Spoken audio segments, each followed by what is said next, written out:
Okay, let's unpack this, because, wow, there's been a huge tremor in the metal world, seriously. Yeah, quite the shockwave. We're talking about an announcement that has hit millions of fans hard.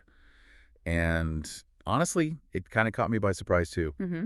So today we're doing a deep dive into this monumental news from, well, the legendary thrash metal band Megadeth. That's right. And when a band like Megadeth, with their history, makes a statement like this, it's more than just news, isn't it? It's a moment. Absolutely. It'll echo for a while. So our mission today, and we're drawing this straight from that Associated Press report published by the New York Post, August 15th, 2025, Right. is to really peel back the layers, understand the details, the why behind it, and maybe most interestingly, how the band itself is framing its own legacy right now at this point. And the core news.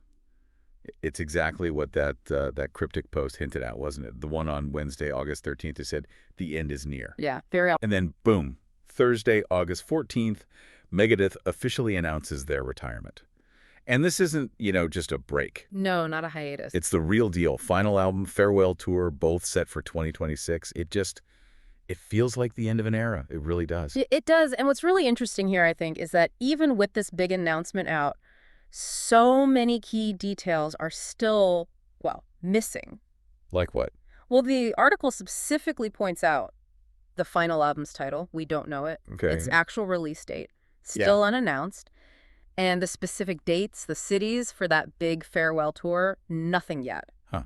So it leaves fans hanging a bit. Totally. It just builds this massive anticipation, doesn't it? You're trying to process the news, but you're also desperate for those concrete details. So, okay, we know the what, but when you start digging into the why now, why in this way, it seems like all roads lead back to Dave Mustaine. The founder, the frontman, yeah? He gave this really quite poignant statement. It tells you a lot about where his head's at. What did he say? He said, and I'm quoting this directly, there are so many musicians that have come to the end of their career, whether accidental or intentional.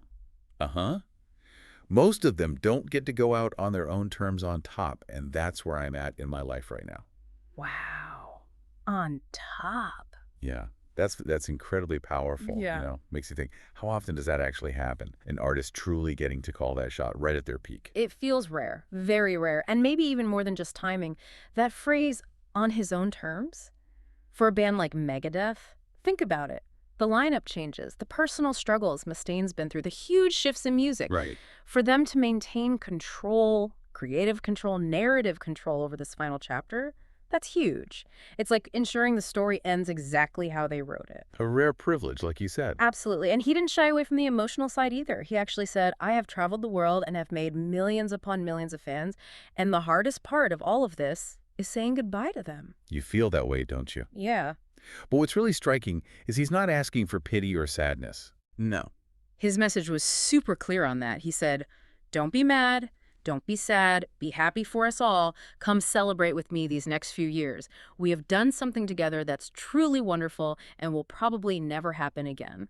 So a call to celebrate. Exactly. He wants everyone to celebrate these last years, not mourn. It's almost defiant, a celebratory exit. That focus on celebration, it really connects to the pretty bold claims Mustaine makes about Megadeth's impact. Oh, yeah, those statements. Right. He declared, quote, we started a musical style, we started a revolution, we changed the guitar world and how it's played, and we changed the world. That's a lot. It keeps going. The bands I played in have influenced the world. I love you all for it. Thank you for everything. Okay. Those are some massive claims. Laying down the gauntlet on their legacy. But, I mean, is there a risk of overstating it? Or does he actually have a point? Well, okay, let's add some context, because context is everything here, right? Definitely. Remember how Megadeth started? Founded in '83, famously right after Mustaine got kicked out of Metallica, a band he also co-founded. Can't forget that. Exactly. And their first album, Killing Is My Business and Business Is Good, that landed in '85. So when Mustaine says things like start a musical style or change the guitar world, it's not just talk. Think about an album like Rust in Peace.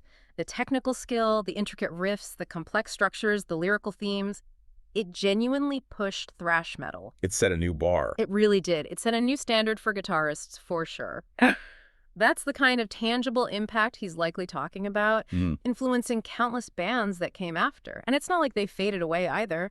We saw those photos, right? Mm. Mustaine playing in Spain just last year, Resurrection Fest. Right, 2024. And even more recently, shots with James Lomenzo and Timu Mentisari on the Destroy All Enemies tour this August. They stayed vital. Yeah, it really drives home that idea, doesn't it? How a band can see their whole journey, not just as, a job or a career. But a revolution. Exactly, a revolution. Yeah. And how that self-view shapes this final act. Retiring on their terms, yes, but also defining what those terms mean for history. And this isn't just about a band retiring. For so many people listening, it's significant for the whole genre. It's about seeing how these really influential artists handle the end, how they frame their legacy. And it shines a light on that really intense bond between a band and its fans, those millions upon millions you mentioned. A bond that I bet many of you listening know firsthand. Yeah, absolutely. And for you, the listener, if you followed Megadeth or maybe any artist who's meant that much to you, this isn't just news. It's kind of a moment to think, isn't it? Yeah. About how artists who literally architected a sound you love choose to write that final chapter. Yeah. What does it actually mean when they decide, okay, we're stepping away, but we're doing it our way? It really does make you wonder, what is that? To go out on their own terms on top, especially with claims of changing a style, changing the guitar world, maybe even the world itself. It's this ultimate act of artistic control, maybe. Exactly. So for you listening, as you think about this farewell, think about Mustaine's call to celebrate. How will these final years cement Megadeth's place, not just in the big picture of music history, but, in the personal soundtrack of your own life?